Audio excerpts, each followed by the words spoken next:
Nosotros tenemos un lema en los grupos. ¿Sabe cuál es? Grupos con vida que transmiten vida. Eso está bonito y suena bien, ¿verdad? Para los grupos con vida y bla, bla, bla, y bla, bla, bla. Pero está bonito. Pero los grupos con vida transmitirán vida cuando cada miembro de los grupos sea alguien viviente y que transmita vida. Entonces, no piense usted que mi grupo transmita vida. No, no, tú eres tu grupo, tú eres parte de tu grupo. Entonces, comienza con nosotros, cada uno de nosotros, y vamos a ver algunos textos bíblicos, los vamos a ir viendo de camino. Juan 3:16, 1 de Corintios 1:9, y así vamos a ver mucho. Necesitamos ser vivientes, hermano. Vivientes, gente que transmita vida. Que si alguien se te acerca a ti, respire. ¿Respire qué cosa? Cristo, respire vida. No el desodorante ni nada de eso. Respire vida. Alguien que se acerque a ti lo quemes porque estás ardiendo por Cristo. Aún Satanás te huya. Porque si se acerca se quema. Y alguien que sea fructífero. Y entonces el grupo será un grupo con vida que transmite vida. Y entonces la iglesia podrá tener la práctica adecuada. Esto es importante. La práctica adecuada que se fundamente sobre el fundamento correcto, va a tener la redundancia, ¿verdad? Para expresar la vida, para expresar la vida. Nosotros habíamos hablado de 4 fundamentos. El año que viene vamos a predicar de cada uno de ellos. Ahora solo lo hemos venido mencionando. La práctica adecuada de la iglesia, la vida de iglesia, la vida de iglesia. La iglesia es el cuerpo de Cristo, ¿estamos de acuerdo? Amén. Entonces, gracias a Dios que eso lo vemos. El Señor ha abierto nuestros ojos para ir viendo el cuerpo de Cristo. Que ya ni siquiera el cuerpo de Cristo es un edificio, en eso estamos de acuerdo, ¿verdad? No es un edificio, jamás. El cuerpo de Cristo tampoco es un grupo de personas. Ay, pastor, usted me había dicho, no, el cuerpo de Cristo tampoco es un grupo de personas. Lo único que es parte de la iglesia y lo único que es iglesia, ¿sabe lo que es? El Cristo que está en cada uno. ¿Sabe lo que tiene que ser eliminado de nosotros? Todo lo que está allí presente, que no es Cristo. Por eso, y vamos a verlo hoy, la iglesia se ha ido mezclando mucho. Porque empezamos a no ver, hay algo que no hemos visto y hay algo que necesitamos ver. La vida de iglesia, todo lo relacionado con algo tiene vida. Entonces necesitamos ver la vida de iglesia, el cuerpo de Cristo, pero la vida asociada al cuerpo de Cristo. Entonces para eso necesitamos todavía que el Señor nos ayude a mejorar la visión de la iglesia. Y la práctica adecuada de la iglesia pasa sobre 4 fundamentos. Predicar. Esto está clarísimo, ¿verdad? Usted piensa cada semana, ¿está viviendo usted la práctica adecuada? ¿Predicó a alguien de Cristo? Piénselo. Segundo lugar, a los que le predicamos hay que proveer para ellos. Siguiente fundamento, proveer. Tercer fundamento, hay que perfeccionar. Cuando las personas vienen a Cristo, es tremendo lo que tienen. Usted mismo es un ejemplo de eso, yo soy otro ejemplo. Perfeccionar. Y el cuarto elemento, hasta llevarlos a la práctica de ¿qué? De profetizar para la edificación del cuerpo. Y el cuerpo se vuelve allí un círculo. Eso lo hemos visto y lo vimos en 7 puntos básicos. Hermano, esto es central en la vida de los creyentes. Mire, todo lo relacionado con Cristo, con el cuerpo de Cristo, tiene que ver con la vida. ¿Entiende eso? No es con técnicas humanas. Tiene que ver con la vida. ¿Está en vida o se logra mediante la vida?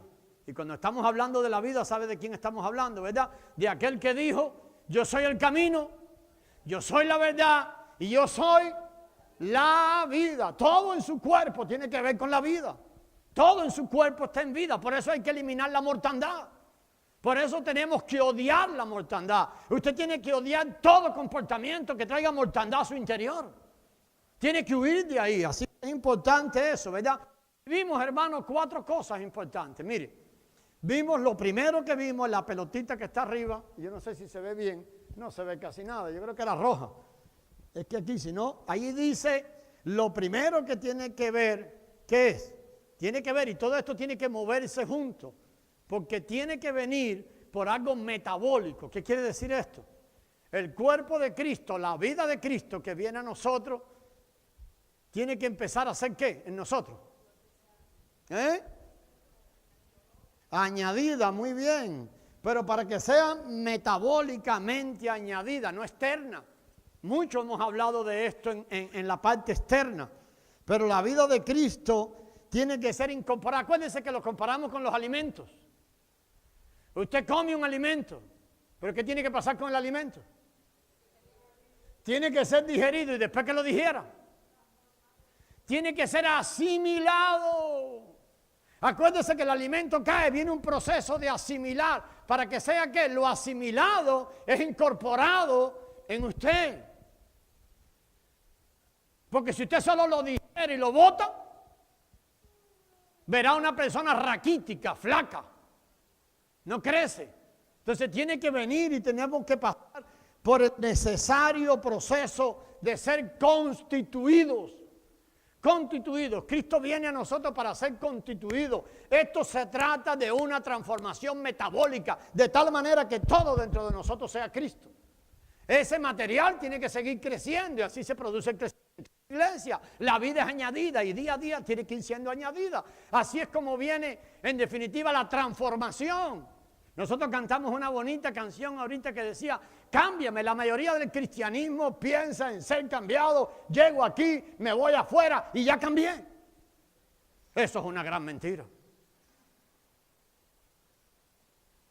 ¿Entiende su propia vida? ¿Hay cositas en usted que le han acompañado por los últimos 20 años? ¿O a mí es el único que le pasa eso? Y otro que dijo amén. Amados hermanos, tiene que venir un proceso de transformación. La transformación allí es la de Romanos 12. No dejarnos dar forma. Es más, la transformación viene de pasar de esta forma a ser de esta forma. Y eso tiene que ser metabólico, tiene que ser desde adentro. Mucho tiempo hemos buscado afuera. Entonces, cuando eso se produzca, vendrá entonces la edificación del cuerpo de Cristo. Y el cuerpo de Cristo podrá expresar adecuadamente, podrá tener la expresión adecuada y podrá funcionar de manera adecuada. Así que es importante que entendamos, y lo pinté así, para que viéramos una ruedita. Tiene que pasar por allí. Cristo tiene que ser asimilado, Cristo tiene que crecer, tiene que venir la transformación para que venga la edificación, para una constante, una buena expresión del cuerpo de Cristo y una buena función. Y también debe venir entonces el ministerio del Nuevo Testamento, tiene que servir como base. ¿Cuál es el ministerio del Nuevo Testamento? ¿Cuál es el ministerio en que la iglesia debe estar enfocada? Edificar el cuerpo, no, aquí no hay otro más. Pastor, que yo tengo el ministerio de la cárcel, el ministerio es edificar el cuerpo. Hay un solo ministerio. Yo tengo el ministerio de los hospitales, hay un solo ministerio. Edificar el cuerpo.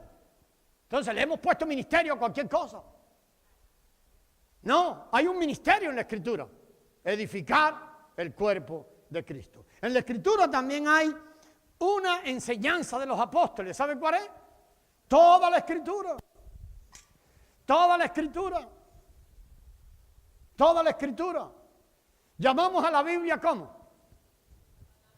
La palabra de Dios, pero la misma Biblia dice que la Escritura no es la palabra de Dios. Ay, pastor, tú estás enseñando una herejía.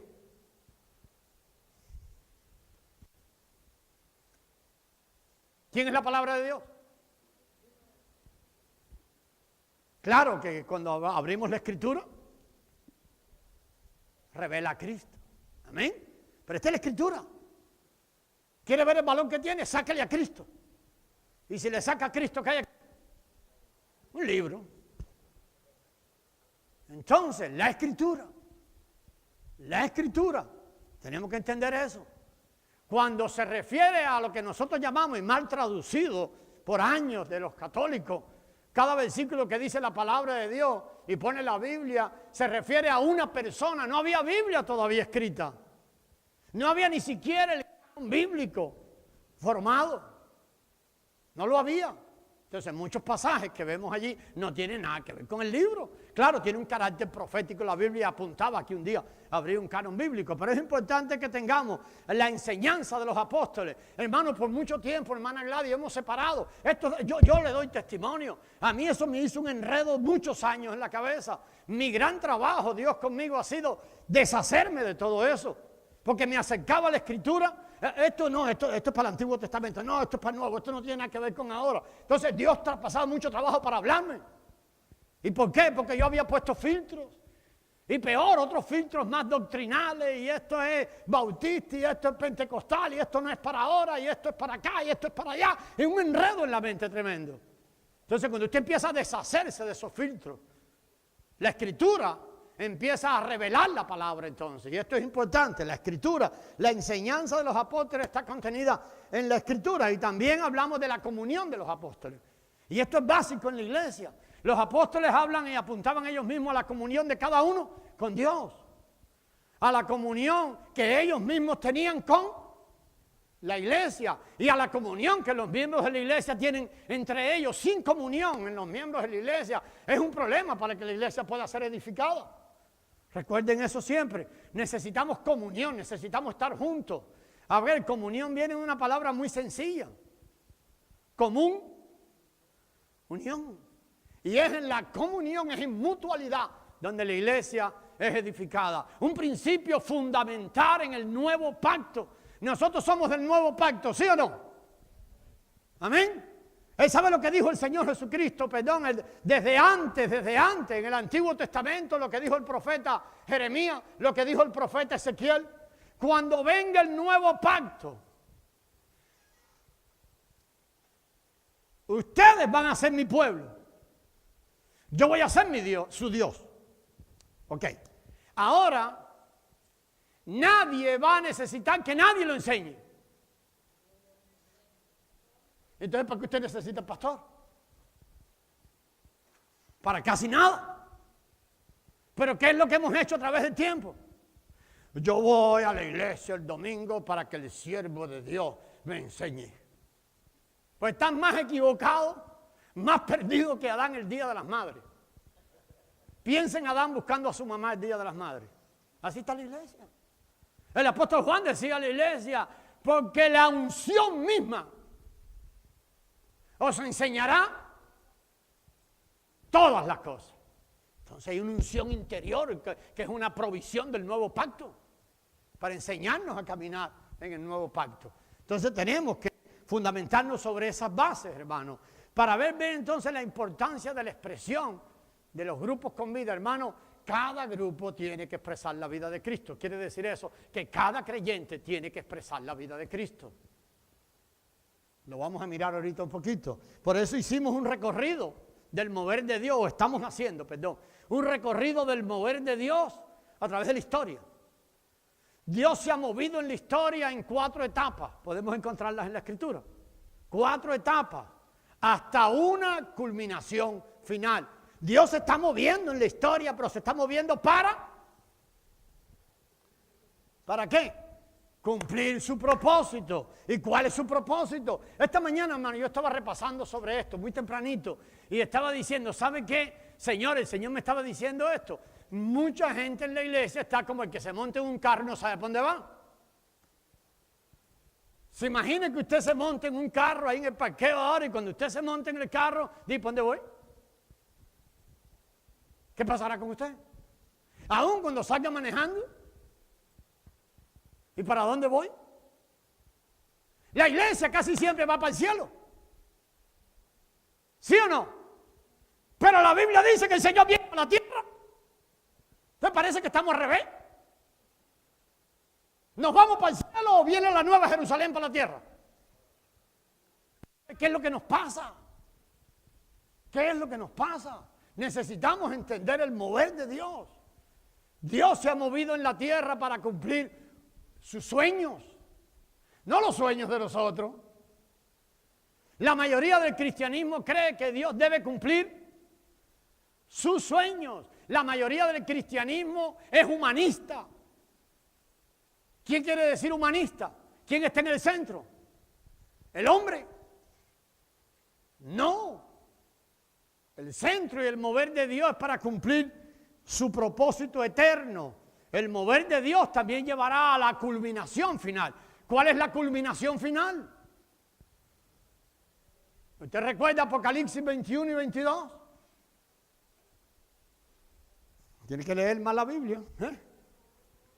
Hermana Gladys, ¿verdad? La esposa allí casada. Y ahora es la nueva Jerusalén que va descendiendo del cielo. Entonces tenemos que entender esto, amados hermanos. La eternidad pasada, en la eternidad pasada, Dios hizo un plan. Pero hizo un plan, ¿por qué?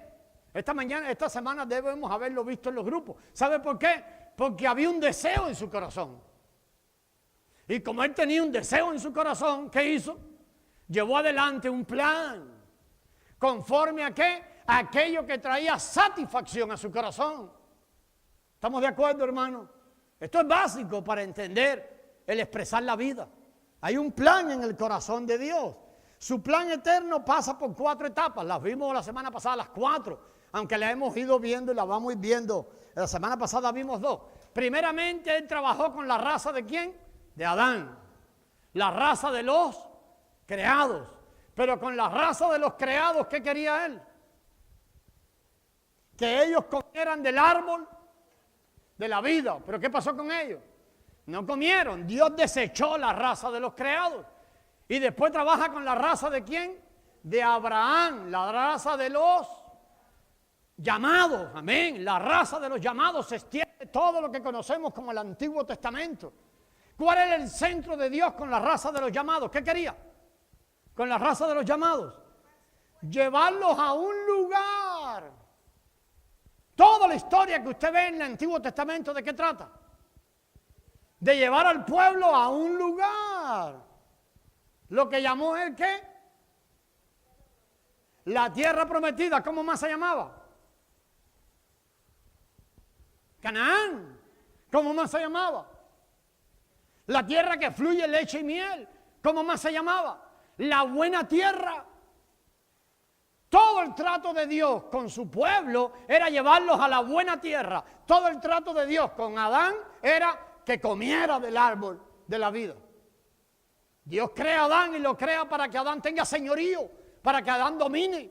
Pero Adán no podía dominar hasta que no comiera del árbol de la vida. ¿Qué quería decir eso? El árbol de la vida tipifica a Cristo. Hasta que la vida de Cristo no hubiera sido tomada en su interior. En la zona Canaán significa ¿qué cosa? También a Cristo, la buena tierra. Por eso cuando llegó allá les cambió la dieta. 3 dietas le dio en el camino. Primero comieron con lo que nacieron de Egipto. ¿Se acuerdan? Lo que traían de Egipto le duró 60 días. Después les cambió la dieta y les dio maná. Después se la cambió maná con codornices, ¿verdad? Y después se la cambió cuando entraron a la buena tierra y le dijo, ahora tienen que comer del fruto de la buena tierra. ¿Nosotros de qué tenemos que comer? Como figura para nosotros, del fruto de la buena tierra. ¿Y la buena tierra tipificaba a quién? A Cristo. Entonces, amado hermano, yo hice un cuadrito nuevo para poderlo mirar. La eternidad. ¿Desde dónde a dónde se extiende la eternidad? ¿Desde dónde a dónde se extiende la eternidad? ¿Cuándo empezó la eternidad? No sabe, hermano, si es la eternidad. ¿Y cuándo se va a terminar? No podemos fichar eso. De la eternidad hasta la eternidad. Nosotros tenemos que entender que Dios es eterno. El primer nombre que Dios tiene en la Escritura, ¿cuál es? Antes. Elohim. ¿Qué significa? El eterno. Entonces el eterno Dios que nosotros servimos, el eterno, tiene un plan. Él lo está llevando de la eternidad hasta la eternidad, lo está llevando. Pero hubo una interrupción en la eternidad. ¿Cuál es la interrupción de la eternidad? El tiempo. El tiempo. ¿Dónde comienza el tiempo que nosotros contamos? ¿Dónde comienza? El tiempo que contamos comienza con la creación. Dios en medio de... Déjenme ver que el cuadrito nos va a ayudar. La eternidad pasada, el tiempo y la eternidad futura. Ven a Dios ahí. Esa flecha abarca todo. Dios abarca todo. Dios nunca se ha detenido, nunca ha dejado de ser eterno. Pero hubo un momento en que Él Introduce el tiempo. ¿Cuándo? Cuando decidió crear. Amén. ¿Y cuándo se acabará el tiempo? Eso sí sabemos. Eso sí sabemos. Usted tiene que saberlo, cuándo se va a acabar el tiempo. Hay un día en que el tiempo se va a acabar. Usted no viva como si no se fuera a acabar. Un día la nueva Jerusalén descenderá del cielo y habrá comenzado la eternidad. ¿Qué quiere decir? Que se habrá, yo no sé si la palabra está bien, se habrá reenganchado y sigue la eternidad futura. Sigue su curso el Dios eterno. ¿Estamos de acuerdo, hermano? Esto es importante y básico verlo. El Dios eterno lleva adelante su plan en 4 etapas. ¿Cuál es la etapa primera que vimos? Fue a la raza de Adán. Es lo mismo que vimos hace un rato. Después fue a qué raza. La raza de Adán falló. ¿Por qué falló la raza de Adán? ¿Qué hizo?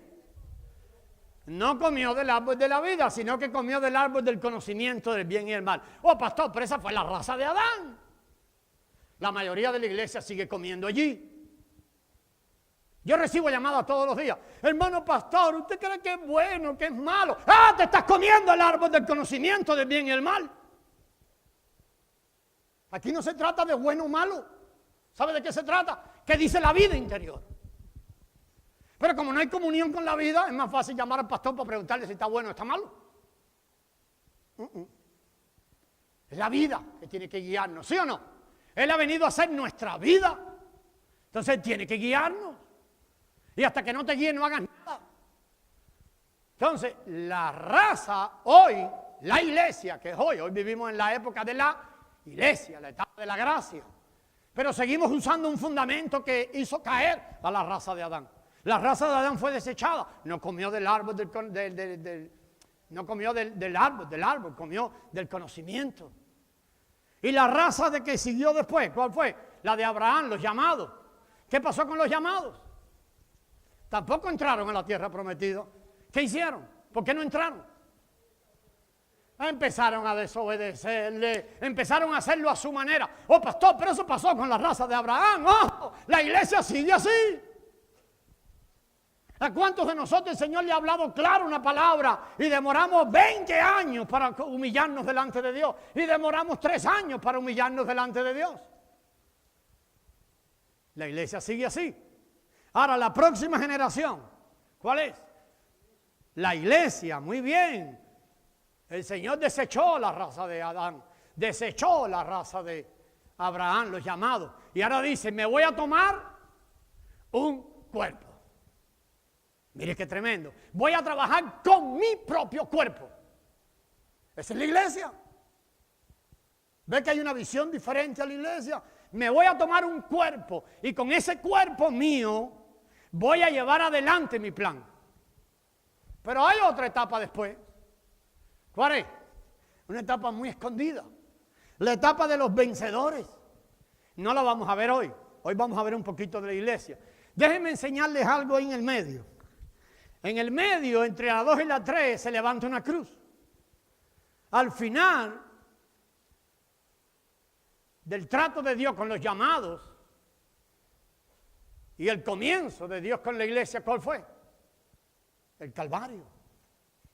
Amén. Allí hay un Calvario en el medio. Entonces, a partir del Calvario comienza el trato de Dios con la iglesia. Y esto es importantísimo, amados hermanos. Mire, porque Dios entonces ya no trata con la vieja creación. Nunca más va a tratar con la vieja creación. ¿Qué hace? Empieza a tratar con la nueva creación. Ok, dijo el Señor así, a través del apóstol Pablo a los Corintios. Si alguno está en Cristo, ok, entonces ¿qué dice eso? De ahora en adelante voy a tratar ¿con quién? Con la nueva criatura que yo he creado. El trato de Dios con la nueva criatura. ¿Estamos de acuerdo? A partir del Calvario, Dios empieza a tratar. Ya no hay trato con la vieja creación. Oh, hermano, ¿qué hacemos con la vieja creación? Lo que Dios hizo. ¿Qué hizo con la vieja creación Dios en la cruz? La mató. La mató. Pero ¿qué pasa con la iglesia? ¿Qué hacemos con la vieja creación? ¿Qué queremos funcionar en la iglesia con la vieja creación. La vieja creación no tiene función en el reino. ¿Estamos viendo eso? Muy bien, mire. Nosotros casi siempre funcionamos en la redención. Después de la cruz viene la redención. ¿Qué significa la redención? Esta mañana temprano yo estaba meditando sobre esto. ¿Qué significa la redención? La palabra redención por sí sola, ¿sabe lo que significa? Redención. Volver a comprar. ¿Qué es lo que tiene que hacer Dios después que el hombre cayó? Tiene que venir y recuperar al hombre. ¿Por qué recupera al hombre? ¿Por qué lo recupera? ¿Por qué lo recupera? Para poder seguir adelante con su propósito. Ven, si perdemos de vista a Dios. A ver, pastor, nos ha recuperado para que estemos bien. Para que seamos felices. Para que tengamos casa, prosperidad. Para que nunca nos enfermemos. ¡Falso! Nos recuperó. Amén. No quitemos el amor nunca. Si Dios no nos amara, no nos hubiera salvado. Pero nos recuperó para que el propósito de Él, cuando el hombre cayó, déjeme levantar a este hombre. Lo pongo aquí y sigo adelante con el propósito mío. ¿Estamos viendo eso? Entonces, la redención es maravillosa. Es maravillosa la redención. Pero mucho tiempo la iglesia ha estado en la redención. Y esto es lo que el Señor me estaba enseñando esta mañana. ¿Sabe qué? La iglesia ha huido de la creación. Mire esto, hermano, déjeme ver cómo lo explico.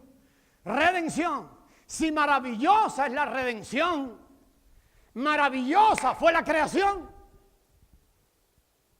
¿Sí o no? Mire, mire, tremendo Dios. Vamos a crear a un hombre. ¿Quién fue ese? No, ¿quién está hablando ahí? Padre, Hijo y Espíritu Santo, en una asombrosa reunión. Vamos a crear a un hombre. ¿Para qué? ¿Para qué? Para que dé a conocer nuestra gloria.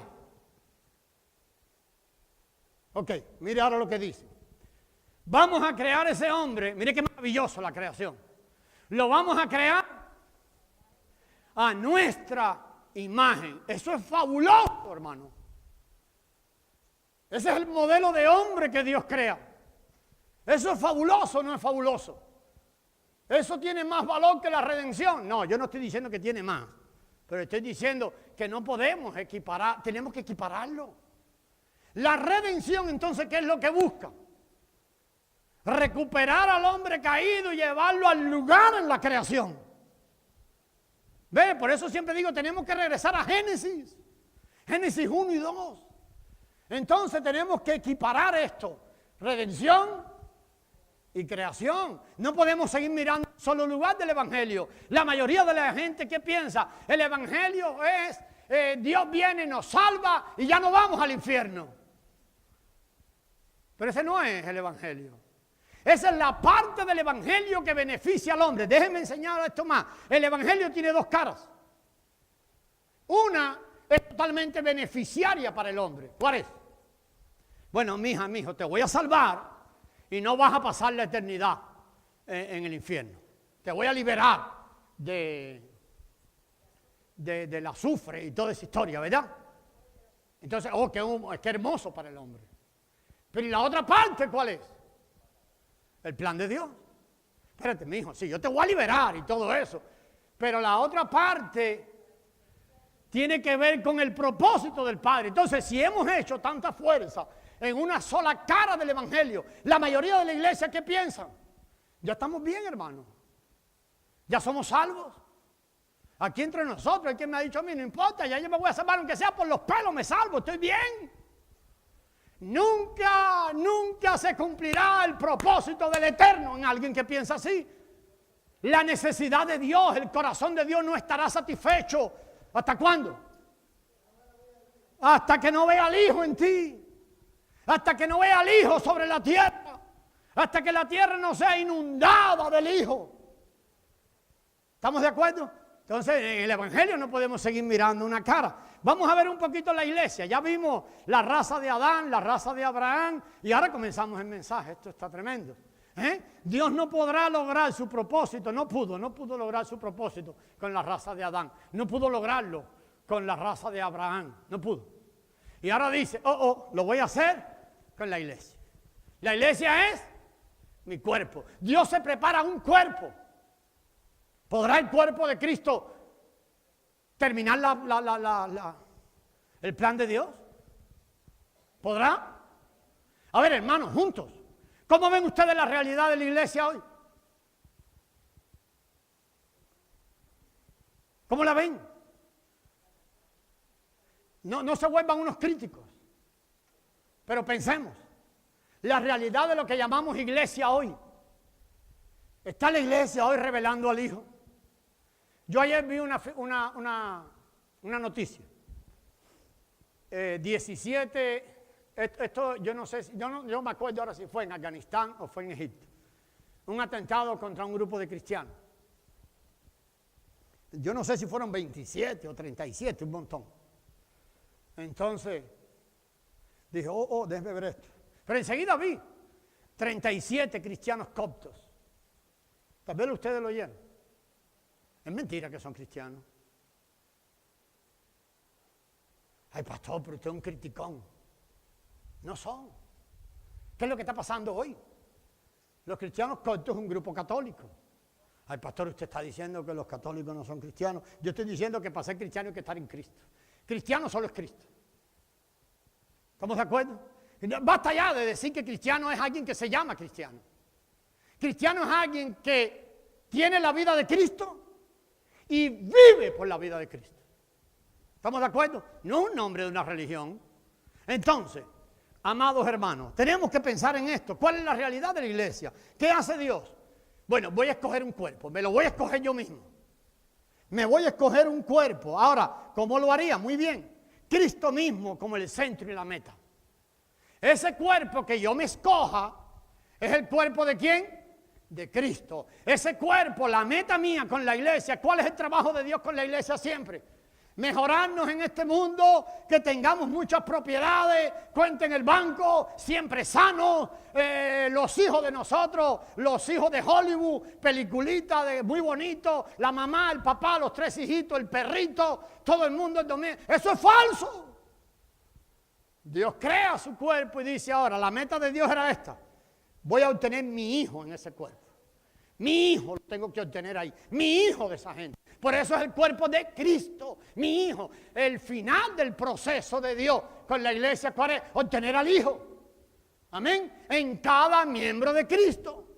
Amén. Eso es. Si Cristo es el centro, Cristo es la meta. Entonces, ¿cuál era la intención de Dios? Número 1, producir la iglesia como el cuerpo de Cristo. Entonces, esa iglesia, ese cuerpo de Cristo tiene que expresar ¿a quién? A Cristo. Amén. Esa es la meta de Dios. Sin lugar a dudas, la intención de Dios de tomarse un cuerpo era que el Dios trino que está por allí, ahora afuera pudiera ser expresado libremente a través de su cuerpo. Esto tiene mucho que ver con lo que nosotros hablamos del nombre. A ver, Salmo 2, Salmo 8. Oh Jehová, cuán grande es tu nombre en toda la tierra. ¿De qué se habla ahí? De identidad. Cuando hablamos del nombre hablamos de presencia. Entonces, ¿qué queremos decir?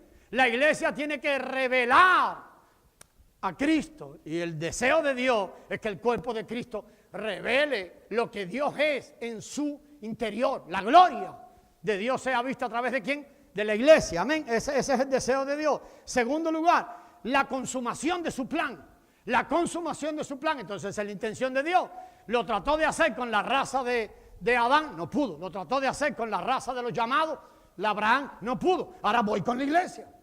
Mi intención es que la iglesia pueda revelar mi gloria. Entonces, que lleve a feliz término el plan, la consumación, la nueva Jerusalén. La edificación de la iglesia tiene como fin la nueva Jerusalén. A ver, la iglesia que vemos en Efesios 5, que se llama la esposa del hombre, que está en Efesios 5. ¿Recuerdan Efesios 5? Allí hay una mujer, una esposa. ¿Se acuerdan de ella? Esa es la iglesia. Pero allá en Apocalipsis 19 nos menciona la iglesia como la novia. ¿Se acuerdan? Pero en el capítulo 21 de Apocalipsis nos pone a la iglesia como ¿qué? Como la esposa. Y al final nos las pone como la Nueva Jerusalén. Entonces la misma iglesia, el mismo cuerpo de Cristo, está en un proceso constante ¿de qué? De transformación. ¿Para qué? Para que pueda revelar al Hijo y el propósito de Dios se cumpla. Si usted lo va a ver muchos estadios de la iglesia allí, Dios trabajando con la iglesia para que cumpla su propósito. Entonces, mientras edificamos la iglesia, y esto es importante, avancemos hacia una meta. Oh, pastor, ¿cuál es el fin de edificar la iglesia? Ya empieza a cambiar entonces. Oh, no es que llevarnos todos al cielo. No, ese no es el propósito eterno. El propósito eterno es la Nueva Jerusalén. Y lo que nosotros vemos al final de la Biblia es una oración tremenda. El Espíritu y la novia dicen ven. ¿Ven la unión más gloriosa allí? Esa es la meta. La meta no es que estemos bien. La meta, no, hermano, tenemos que salir de allí. Tenemos que salir de allí. Oh, en el proceso el hombre es bendecido, pero claro, pero eso no es, ¿verdad? Entonces, el fracaso de la iglesia. Oh, esto es tremendo. Pastor, ¿lo ha podido llevar adelante la iglesia? Entonces, como ustedes no dijeron nada, se lo digo yo. La iglesia fue distraída de disfrutar a Cristo. Es difícil que usted oiga cristianos que hablen de disfrutar a Cristo. Disfrutar a Cristo. Oh, qué rico. Disfruté a Cristo. Mire Gálatas, hermano, 1:6. Rápido, rápido, que ese pasaje sí me gustaría que lo viéramos. Gálatas 1:6. Y después 4:9 aquí. Gálatas 1:6. La iglesia fue distraída. Vea la expresión de Pablo allá a la iglesia. Gálatas 1:6. Rápido, rápido. A ver, ¿alguien lo tiene? Si lo tiene, lo lee rápido. Estoy maravillado. Ahí están. ¿Sí o no? Su teléfono no funciona rápido o su mano. Estoy maravillado de que tan pronto. Mire la iglesia de Gálatas, años 60 y resto, 30 años después, dice, estoy maravillado de que tan pronto se hayan alejado de aquel que os llamó. ¿Ve que la iglesia fue desviada desde el inicio? Oh, pastor, pero eso fue a la iglesia de Galacia. Eran ellos que eran malitos. Vamos a seguir. Mire ahí capítulo 4, versículo 9. Vaya al 4:9 para que lo vea. Mire ahí 4:9. Sigue con Galacia, ¿verdad? Sigue allí. Mire lo que le dice en el 4:9. ¿Sí o no? ¿Estamos ahí? ¿Más ahora? ¿Qué más? ¿Cómo que os volvéis de nuevo? Una vez que conocieron a Dios, o siendo conocidos por Él, aclara el apóstol, que es la mejor cosa, ¿cómo se vuelven otra vez a esclavizar con los débiles y pobres rudimentos a los cuales os queréis volver a esclavizar? Oh, pastor, eran ellos. La iglesia de hoy está igual. ¿Quiere que se lo lea más? Sigue leyendo abajo. Ustedes guardan los días, los meses. Esa iglesia había hecho todo un montón de cosas que por su propio esfuerzo iban a lograr santificación y glorificación. Oh, culto a los ángeles. El apóstol menciona algunas cosas ahí, pero dice ninguna de esas cosas. Y ahora estoy leyendo, ¿verdad? Estoy leyendo en el versículo: guardáis los días, los meses, os ruego, hermano, que os hagáis como yo. Se me perdió. Pero dice después que ninguna de esas cosas tienen valor contra los apetitos de la carne.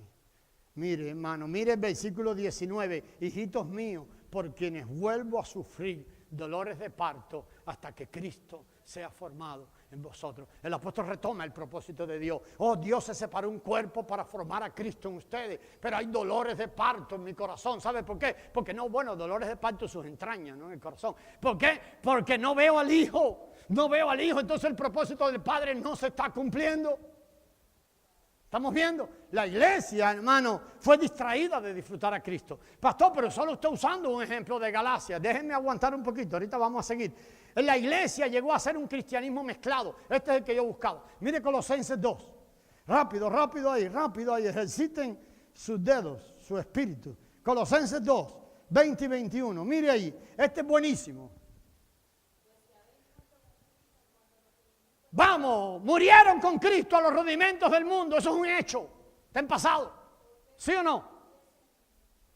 ¿Por qué?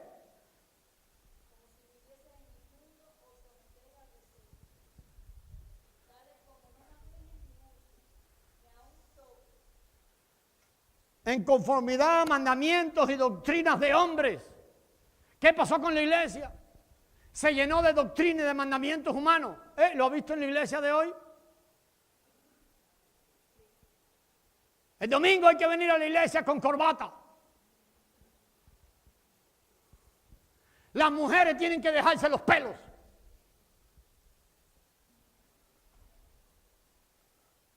La bata tiene que estar 3 pulgadas por debajo de la rodilla. Eso es lo que traerá santidad. ¿Qué hemos visto en la iglesia? ¿Es verdad eso? No, la santidad viene por el aumento del Hijo, la impartición de la vida, no cosas externas. Pero ahí le dice más abajo, usted puede leer eso en su casa, tales cosas tienen a la verdad cierta reputación de sabiduría en culto voluntario. Se ve bonito, los hermanos que dicen, oh pastor, mi vida espiritual es tremenda, yo me levanto todos los días a las 4 de la mañana, ayuno 3 veces por semana, y eso se ve tan hermoso cuando tú oyes un hermano así. Pero quédate con él un poco de tiempo y posiblemente esté más vivo por dentro. Entonces mucho cuidado con eso. Mucho cuidado. La iglesia, el cristianismo, se hizo un cristianismo mezclado. Déjenme aclarar esto. El cristianismo que tenemos hoy en día es una mezcla. El periódico decía los cristianos coptos. Después, cuando voy a ver el documental, había una tremenda exhibición de una congregación de los cristianos coptos. Ellos lo único que no reconocen al Papa de Roma, tienen otro. Pero lleno de un montón de diablos ahí. Exhibimos eso como cristianismo. Cuidado. Hoy exhibimos cualquier cosa como cristianismo. Mire, hermano, déjenme enseñarle esto de la mezcla. Hay muchos cristianos que tenemos la Biblia. Inclusive creemos en Jesús. Oh, no, si creemos en Jesús. Aún así, tenemos a Cristo, sí, tenemos la Biblia, el nombre de Dios, lo usamos, hablamos de eso, bla, bla, bla, nombre de Dios, Cristo y todo. Pero también, mucho cristianismo de hoy solo predica lo que llamamos el evangelio básico. Oye, hermano, mira, ora conmigo, recibe a Cristo y te vas y no vas a ir nunca al infierno. Pero es una partecita del evangelio. Entonces lo básico nada más, lo básico. Señorío de Cristo. Vende lo que tienes y sígueme. Vende todo porque tienes el tesoro. Oiga enlace a ver si oye un mensaje así. No, mejor ni lo oiga. Pero no lo oiga, ¿no?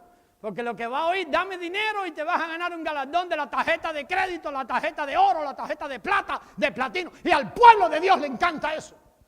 ¿Sabe por qué le encanta? Porque le promete riquezas a ellos. Entonces eso es de Adán, todo eso es un cristianismo mezclado. Lo vemos, amados hermanos, pero hay muchas cosas antibíblicas en la iglesia. Les voy a recomendar un libro. Es muy gordo, tiene que tener ganas de leer, o sea que ser movido por el Espíritu a leerlo. Prácticas paganas, doctrinas heréticas. La iglesia está llena de eso, cosas mezcladas con las enseñanzas de Cristo. Mire, usted quiere saber lo que es una herejía. Tome algo de Cristo y póngale un poco del hombre. ¿Y qué hizo? Una herejía. La iglesia está funcionando con eso. Hay un libro que se lo recomiendo. Se llama Cristianismo Pagano. Lo escribió un hermano que se llama Fran Viola. Se lo recomiendo de todo mi corazón. Se van a asustar de lo que se hace dentro del cristianismo. Y Fran Viola, como investigador, empezó a ver que todo sale de costumbres paganas de nuestros antepasados. Si lo pueden, lo leen. Cristianismo pagano, cristianismo pagano. Fran Viola es el autor. Entonces, amado, el cristianismo actual es una mezcla impura. Oh, pastor, ¿y qué hacer? Bueno, usted siga por donde es, viviendo por la vida. Uno de los mejores ejemplos de la mezcla impura de hoy son el montón de denominaciones. Tenemos un hermano que hizo un estudio y él vio dentro del cristianismo que él consideró, él da 5 puntos básicos para considerar un grupo como cristiano. Yo no voy a mencionárselos ahora, pero él tomó 5 puntos básicos. Donde la mayoría era creen en la Trinidad, creemos en el sacrificio de Cristo en la cruz del Calvario para redimirnos de nuestros pecados. Tomó 5 puntos básicos y encontró en Estados Unidos 3.500 grupos que creen eso. Aquí. ¿Cuál es el impacto cuando nosotros vamos a la gente con eso? Si ustedes están más divididos. Entonces los 3.500 grupos, ¿qué es lo que hacen? El mío es el mejor. El mío es el que funciona. El mío acá, el mío acá. Eso no es cristianismo, hermano. Ese montón de denominaciones. Yo creo que tendrán que caerse en los últimos tiempos para que quede solamente Cristo, amado hermano. Mire 1 Corintios 1:12, que ya vamos a celebrar la cena. 1 Corintios 1:12. Rapidito lo buscas. Si nos demoramos no es por mi culpa. Aleluya. Mire lo que pasaba allí en Corintios. Vamos, vamos. 1 Corintios 1:12. Mire lo que pasaba allí en Corinto. A ver, hermana Ivonne. Él le escribe a los corintios y le dice, oigo de ustedes que dicen, yo soy de Pablo, yo soy de Apolo. Habían otros muy espirituales que decían, yo soy de Cristo. Ni siquiera ni de Pablo ni de Apolo, de Cristo. ¿A qué se les parece eso? ¿No se les parece a lo de hoy? Yo soy bautista, yo soy pentecostal, yo soy cristiano pentecostal, cristiano nacido de nuevo, adventista, renovado del 7º día, con cristianismo pentecostal. Entonces un enredo, que es un espíritu babilónico operando. Hay un principio babilónico. Por eso, hermano, mire, en la Biblia hay muy pocos aleluya. ¿Sabía eso? Esa expresión de aleluya, hay poquitos. Le voy a decir dónde están la mayoría. Apocalipsis 19, no Génesis. Apocalipsis 19. ¿Y sabe cuándo se pronuncian? Cuando cae la gran ramera. Babilonia se cayó, Babilonia se cayó. Aleluya, aleluya, aleluya. Ese es un principio que tiene que ser derribado. Oh, pastor, en la Iglesia Católica hay un Babilonio dentro de nosotros. Son principios de confusión. Hay un principio de confusión que tiene que ser derribado para que la iglesia pueda revelar a Cristo. No tiene que decir, oh, en la Iglesia Católica ya nos fajamos. Sí, las 7 rameras, que las 7 piedras, que el traje del Papa. Hay mucho Babilonia en la iglesia. Porque Babilonia es confusión. Hay un espíritu innato de confusión que tiene que ser derribado. 1 Corintios 1:12, yo soy de Pablo, yo soy de Apolo. Estaba allí. 30 y resto de años después que la iglesia fue fundada. ¿Verdad? Ya sabe a qué se le parece a esto. ¿Y qué hacer? El versículo 13 tiene la respuesta. Vamos. Versículo 13. Una pregunta sencilla. ¿Está dividido Cristo? La respuesta, obvia. Eso en español tiene un nombre. Yo no me acuerdo. Creo que se llama pregunta retórica. ¿Qué es una pregunta retórica? Que se sabe la respuesta. Él le dice a ellos, ¿acaso está dividido Cristo? ¿Cuál era la respuesta que el apóstol esperaba? ¡No! ¿Qué es lo que presentamos hoy? ¿Qué hacer? Hay que regresar a la Escritura. ¿Qué hacer? Hay que regresar a la Escritura.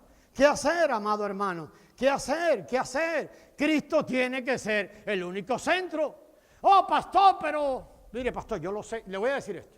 La mayoría lo sabemos, pero aquí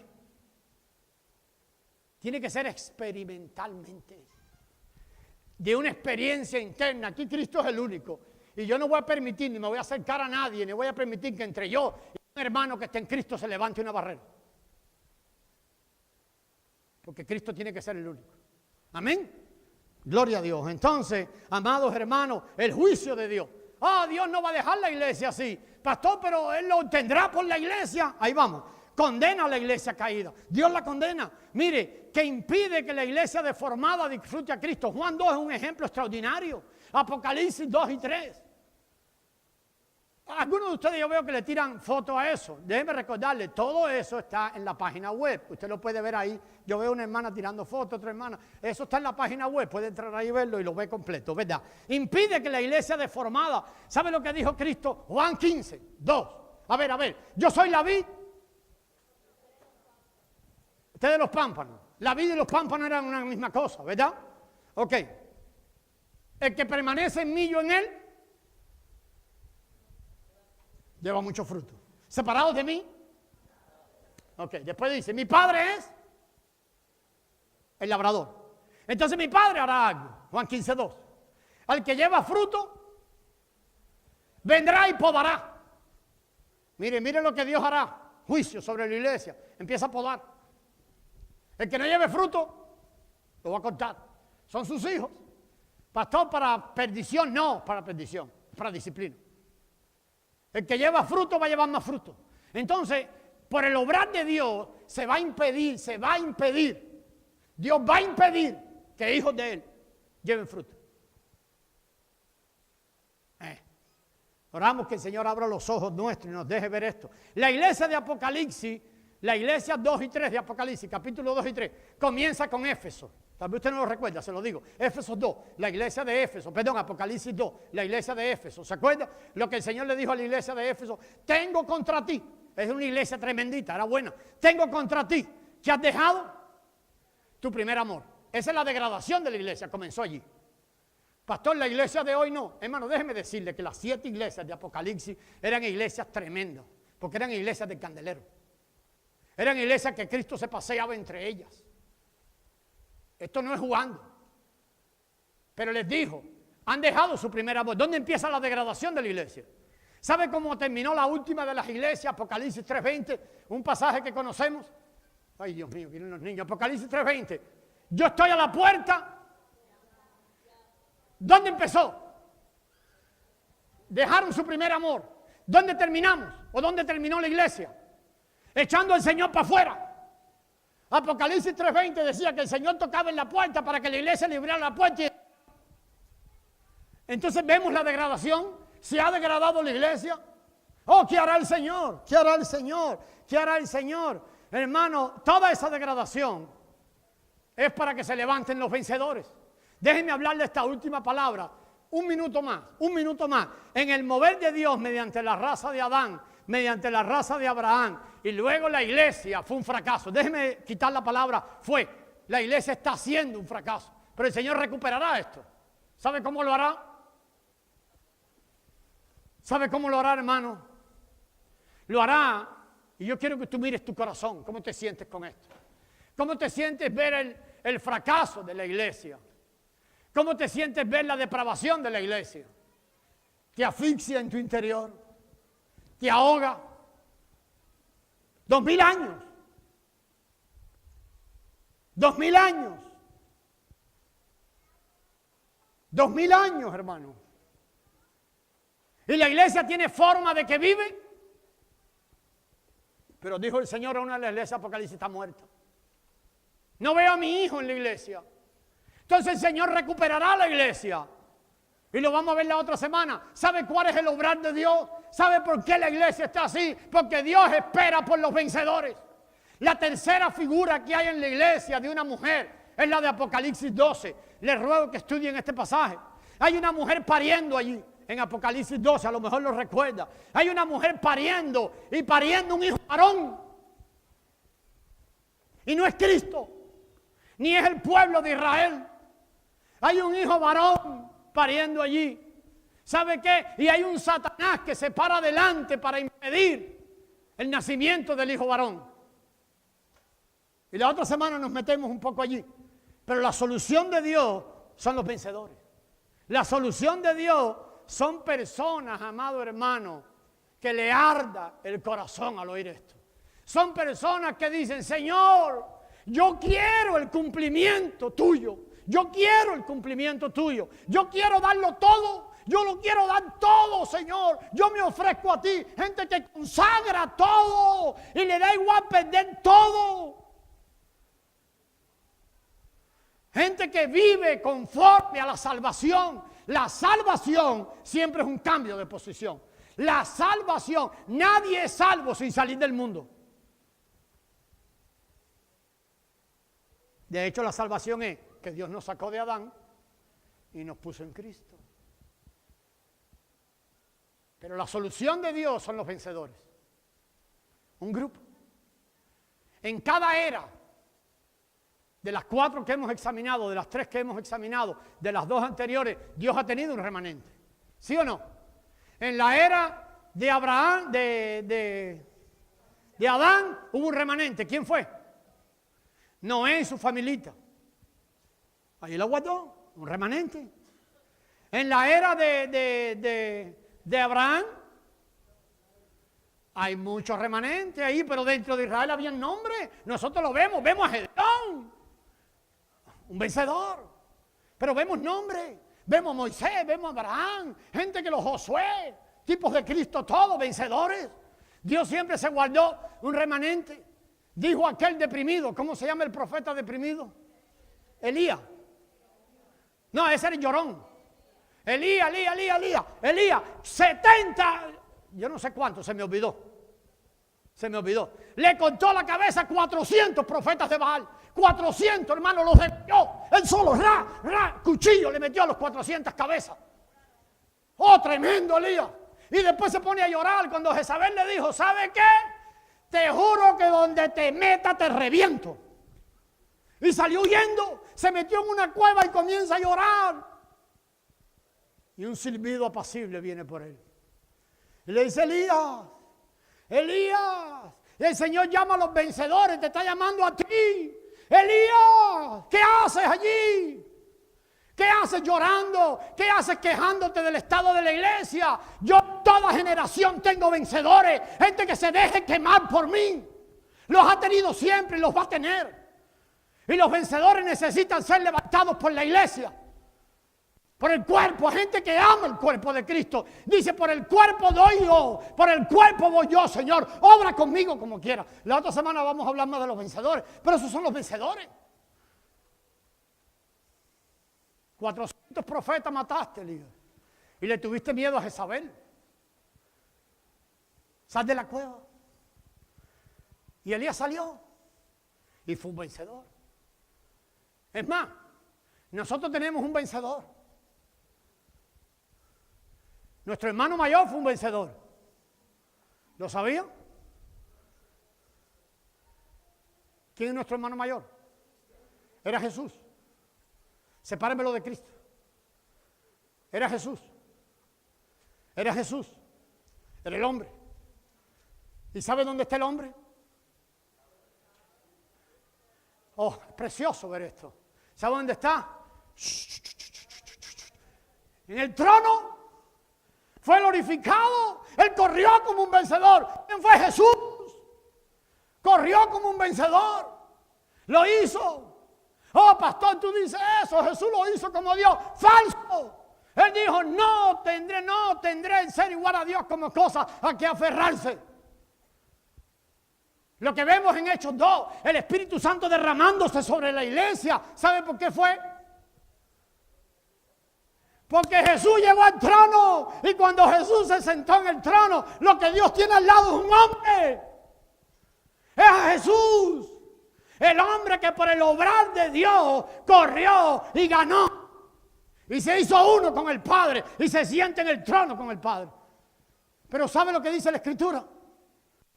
Que la intención de Dios no era un solo hombre. ¿Sabe qué era? Hebreos 2. Ya me voy a parar aquí. Pero ¿sabe lo que dice Hebreos 2? Que la intención era llevarse muchos hijitos a la gloria. Muchos hijitos a la gloria. El Señor sigue buscando a los vencedores. Los vencedores sacarán la cara por la iglesia. Eso es el libro de Apocalipsis, hermano. La cabeza hace un llamado tremendo a los vencedores. Nosotros vemos Apocalipsis. Hoy, pastor, dime allí las 7 copas. Uy, me da temblor. Muchachos, ve llamado a los vencedores allí. El que venciere, el que venciere, el que venciere, el que venciere, el que venciere, el que venciere y el que venciere 7 veces. Y si quieres algo más perfecto que el 7, 7 veces llama a los vencedores. Apocalipsis 2 y 3. Antiguamente, cuando contó parábolas, el Señor dijo esto. El que tenga oídos para oír. ¿Sabe que cuando llama a los vencedores no les dice eso? Allá dice el que tenga. ¿Sabe cómo le dice a los vencedores? El que tiene. Pues si tienes a Cristo, tienes un oído espiritual. Este es tiempo de hoy de los vencedores. Este es tiempo de hoy de gente que se pare por Dios. Y aún su pecado, aún su nada, aún su nefasta situación. Más bien, este es tiempo de gente que venga y se humille. Este es tiempo de gente que venga y grite, miserable de mí, miserable de mí. Señor, quiero entregarme a ti. Por la iglesia, Señor, por la iglesia. Ya esto no es por ti. ¿Sabe qué, hermano? Los vencedores harán que el plan de Dios sea llevado a culminación.